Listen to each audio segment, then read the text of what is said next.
자, 우리 시몬이라고 하는 분이 그날이 오면이라고 하는 시를 썼어요. 그 시를 보면 그날이 오면은 삼각산이 일어나 도동실 춤이라도 추고 한강물이 뒤집혀 용소숨 칠 그날이 이 목숨이 끊기기 전에 와 주기만 하량이면 나는 밤하늘에 나르는 까마귀와 같이 종로의 인경을 머리로 들어 받아 올리오리다.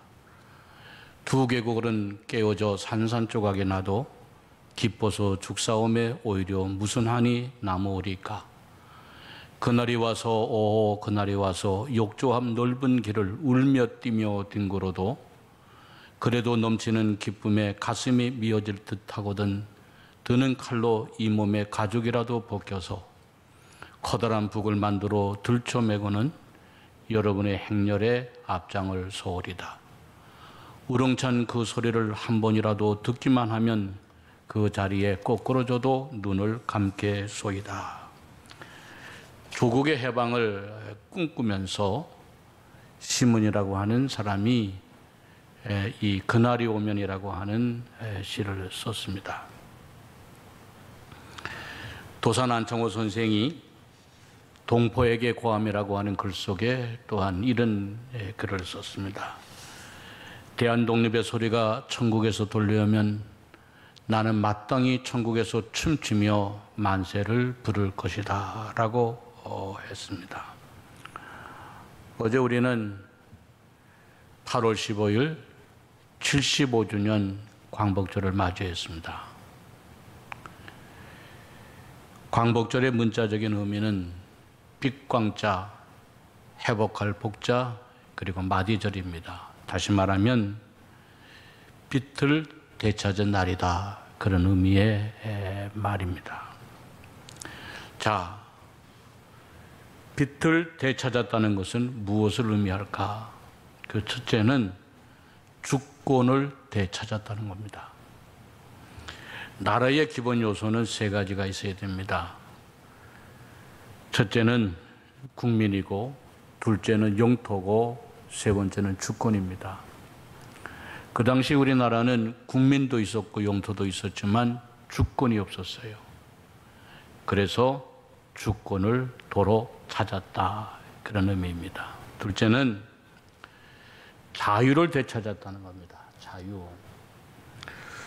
주권을 빼앗기다 보니 우리나라는 우리 마음대로 할 수 있는 것들이 없었습니다.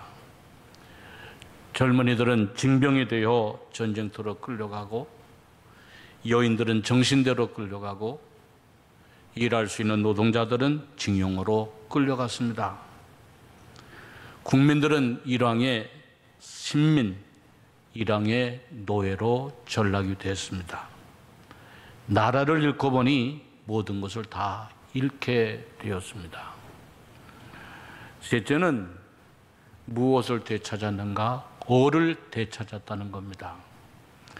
나라를 잃은 것은 주권을 잃고 자유만 잃은 것이 아니었습니다.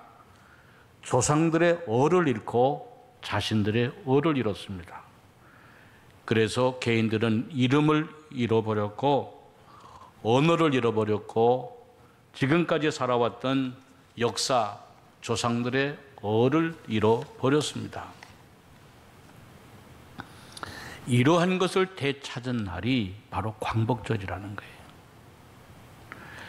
미국의 뉴욕에 가면 프랑스가 미국 동년 100주년을 기념하면서 선물로 자유의 여신상을 보냈습니다.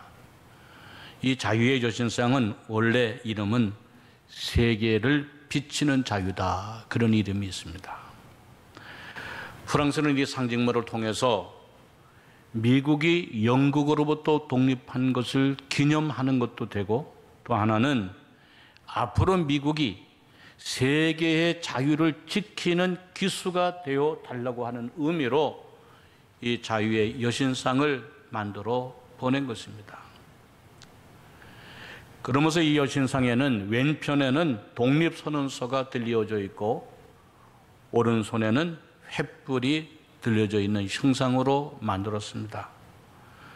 독립선언서는 그야말로 법적으로 이제 자유를 얻은 것을 상징하고, 횃불은 세계를 비치는 자유의 빛을 상징하고 있습니다. 그렇습니다. 우리 민족이 광복을 맞이하게 되어진 것은 자유의 빛을 상징하는 횃불을 높게 들게 된 것입니다.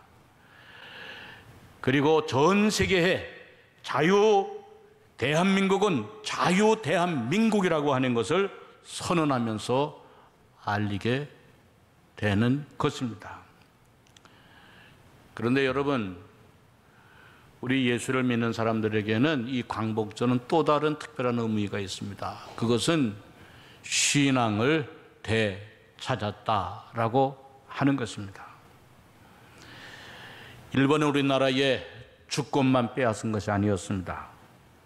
신앙도 빼앗았습니다. 그래서 하나님 앞에 예배 드리지 못하게 하고 기도하지 못하게 하고 모여서 교회에 모이지를 못하도록 했습니다. 그리고 신사창배를 강요했습니다.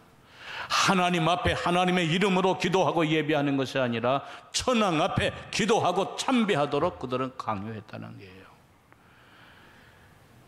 그래서 이것을 거부한 사람들에게는 감옥에도 가두고 온갖 핍박을 다 했습니다.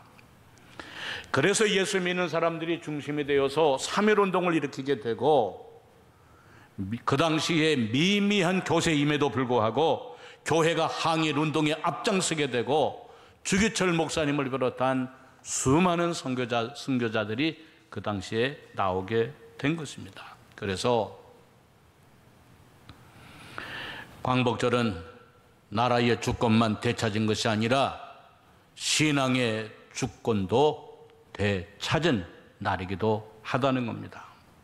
자, 이제 여러분 잘 생각해 보세요. 그러면 어떻게 우리가 광복을 맞이할 수 있었을까? 어떻게 우리가 일본으로부터 해방이 되어줄 수 있었을까? 생각해 보세요. 그것은 전적인 하나님의 역사요 은혜이었다는 겁니다. 오늘 성경 본문의 말씀을 보면 이스라엘 백성들을 향한 이사야 선지자의 예언입니다. 그 예언의 핵심은 장차 이스라엘 백성들이 바벨론으로 포로로 끌려갈 것이고, 그리고 하나님의 예비하신 특별한 은혜로 포로에서 이제는 자유롭게 돌아오게 될 것이라고 하는 예언입니다. 오늘 우리 노래 부른 내용이 바로 그겁니다. 그런데 실제로 100년 뒤에 바벨론으로 포로를 끌려갑니다. 그리고 그로부터 70년이 지난 때에 고레스라고 하는 이방의 왕을 통해서 다시금 바벨론으로부터 포로가 해방이 되어 돌아오게 됩니다. 여러분이 불렀던 찬양이 바벨론 포로에 잡혀갔을 때 포로들이 그리운 고향을 생각하며 불렀던 노래가 바로 그 노래예요.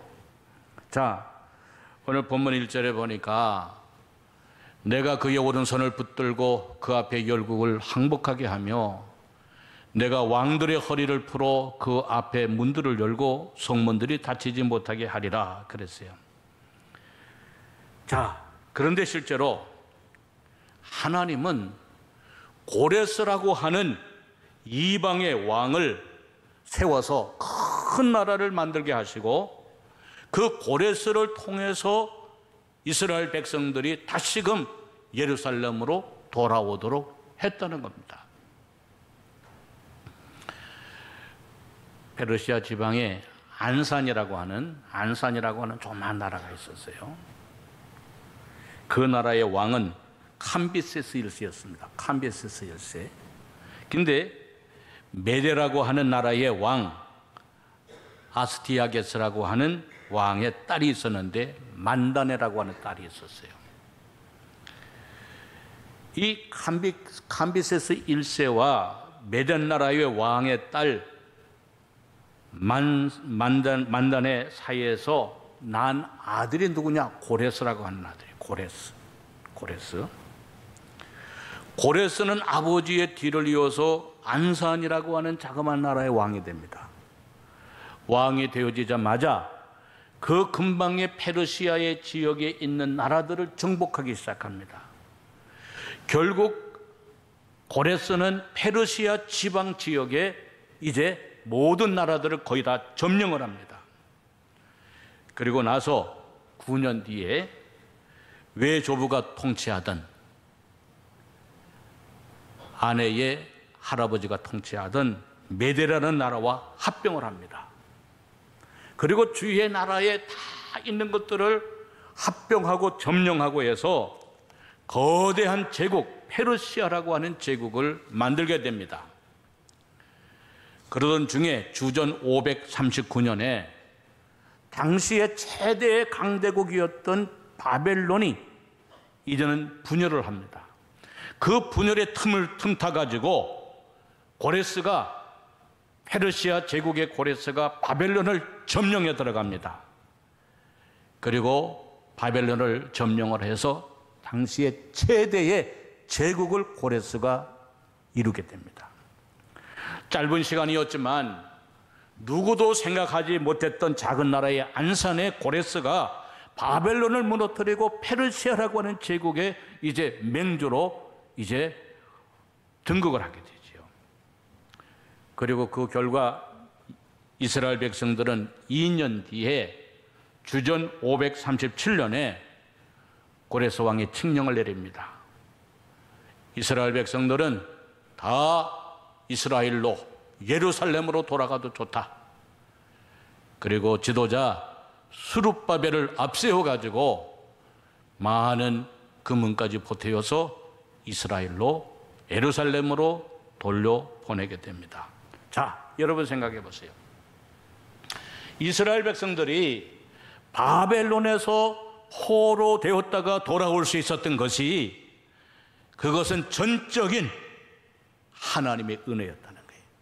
그들이 독립운동을 한 것도 아니었고 그들이 외교적인 노력을 한 것도 아니었고 그들은 아무런 능력도 가지고 있었지 못했지만 전적인 하나님의 은혜와 하나님의 역사를 통해서 하나님은 고레스라고 하는 이방의 왕을 대제국으로 만들고 고레스로 하여금 이스라엘 백성들을 이제 보낼 생각을 갖게 하시고 그리고 예루살렘 성전을 재건하도록 허락하고 돌려보냈다는 게.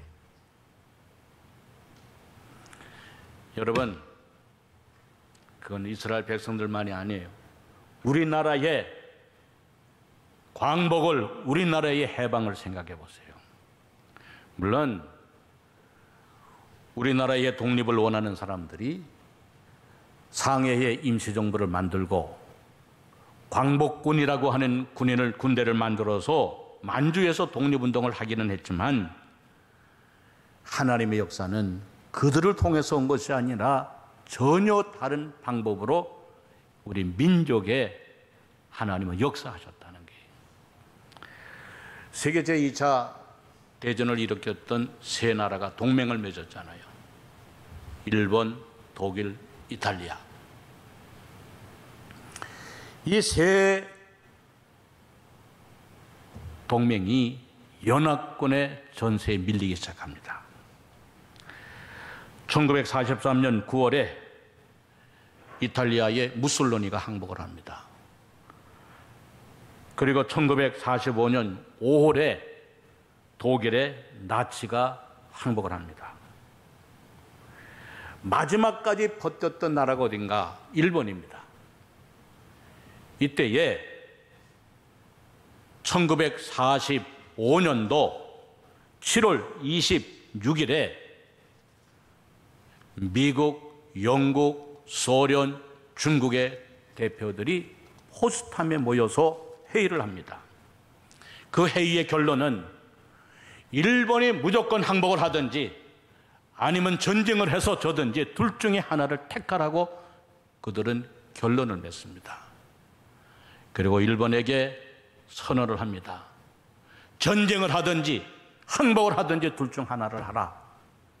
그것이 1945년 7월 26일입니다. 그때의 일본의 선택은 항복이 아닌 전쟁이었습니다. 그래서 미국의 트루먼 대통령은 그로부터 열흘 뒤에 10일 뒤입니다. 10일 뒤에 1945년 8월 6일에 히로시마에 원자탄을 투하하게 되는 겁니다. 그리고 그로부터 3일 뒤에 8월 9일 날 나가사키에 또 한 발의 원자탄을 투여합니다. 그리고 소련은 8월 8일 날 일본에게 선전포고를 하고 일본이 중국에 세운 만주국을 향하여서 소련의 군대가 더대한 군대가 이제는 선전포고를 하고 전쟁을 선포합니다. 그래서 일본이 더 이상 버틸 수가 없게 되어서 그로부터 며칠 뒤인 1945년 8월 15일에 낮 12시에 당시 천황 소와가 떨리는 목소리로 전 세계에 항복을 선언하게 된 것입니다. 여러분, 이러한 일들이 우리 민족과는 전혀 관계없이 하나님의 역사로 우리 민족의 강복을 가져다 주었다는 것을 우리가 알아야 한다는 것입니다. 여러분, 세계 역사를 보세요. 언제 소련과 미국과 중국과 영국이 하나 되어 본 적이 있습니까? 오직 우리나라의 해방을 위해서 포츠담 회담을 할 때에 미국과 소련과 일본, 영국과 중국이 오직 유일하게 그때 하나가 되어 하나의 결론을 맺은 것입니다. 우리나라의 광복을 위해서. 사랑하는 성도 여러분, 우리나라의 해방과 광복은 저절로 이루어진 것이 아니라 이스라엘 백성들을 바벨론에서 돌이키기 위해서, 귀환시키기 위해서 고레스를 사용하여 주었듯이 하나님께서는 세계의 지도자들을 우리 민족의 광복을 위하여 사용하여 주셨다는 것을 알아야 한다는 것입니다. 자, 그렇다면 여러분, 이러한 것들이 진정으로 하나님의 역사라고 한다면 오늘 우리들이 어떻게 해야 될까? 첫째는 하나님께 감사해야 됩니다. 본문 24절에 또 여호와께서 우리를 오늘과 같이 살게 하려 하심이라 그랬어요. 여러분, 오늘과 같이 지금 여러분들이 사는 것과 같이 살아오고 살아가게 되는 것이 전적인 하나님의 역사요, 하나님의 은혜임을 알아야 한다는 거예요. 여러분, 해방 후에 우리나라가 어땠어요? 좌익과 우익으로 나누어서 죽도록 싸웠습니다. 좌익과 우익으로 나누어서 죽도록 싸운 결과가 뭡니까? 남과 북이 분단이 된 거예요. 남과 북이 분단이 된 틈을 타서 소련이 북한을 이용하여서 남한을 통일시키려고 했던 것이 6.25 전쟁 아닙니까? 6.25 전쟁으로 여러분, 우리나라의 동족이 몇 명 죽은 줄 아세요? 526만 명이 죽었어요. 52만 명이 아니라 526만 명이 죽었어요. 여기에 전쟁고와 10만, 전쟁 미망인 30만, 피난민이 320만, 이산가족이 1000만이 만들어졌어요. 여러분, 6.25 전쟁의 결과가 뭡니까? 산후에 나무 한 그루 제대로 없었어요. 다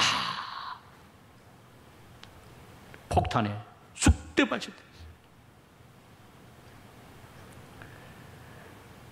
건물에 제대로 남아있었던 집 한 채가 없어요. 다 무너져 내렸습니다.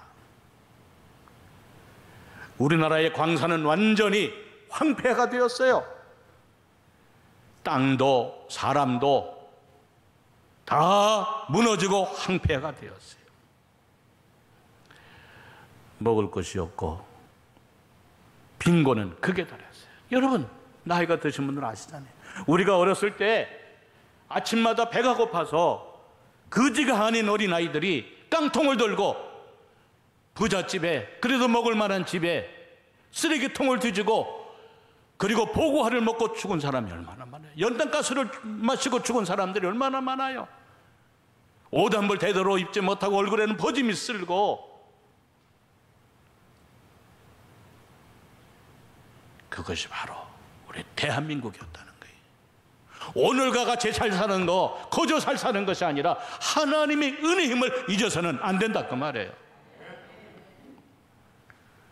그 후에 4.19가 일어났고 5.16에 일어났고 수많은 역사의 소용돌이 속에서 1964년에 우리나라의 국민소득이 1인당 100달러였어요.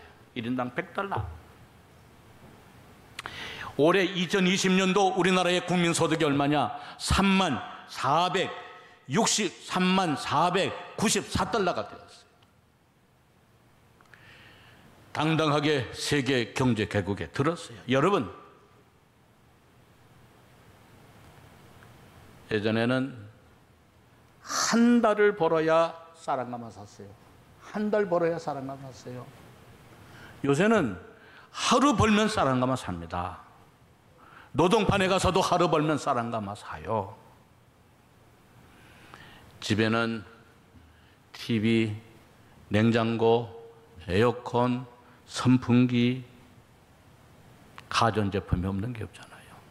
개인들은 다 손마다 어린아이들까지 핸드폰을 들고 있고 집집마다 차가 없는 집이 없잖아요. 그러나 그럼에도 불구하고 감사가 없어졌어요. 하나님에 대한 감사, 피 흘리고 땀 흘리고 눈물을 흘린 가난 속에서 살아온 조상들에 대한 감사, 그 좋은 전통이 사라지고 예의가 사라졌어요. 그리고 마음 가운데는 증오와 미움과 시기로 가득 채워 있습니다.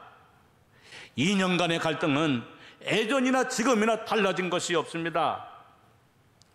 한 공간 한 나라에 살면서도 서로 다른 언어를 쓰고 있고 서로 다른 생각을 하고 있습니다. 서로 정죄하며 미워하며 죽도록 싸우고 있습니다. 나와 다르다면, 우리와 다르다면 다 적폐라고 생각하고 전직 대통령들을 다 감옥에 가두어 놓고 죽도록 그들을 정죄하고 조상들에게 싸우고 있어요.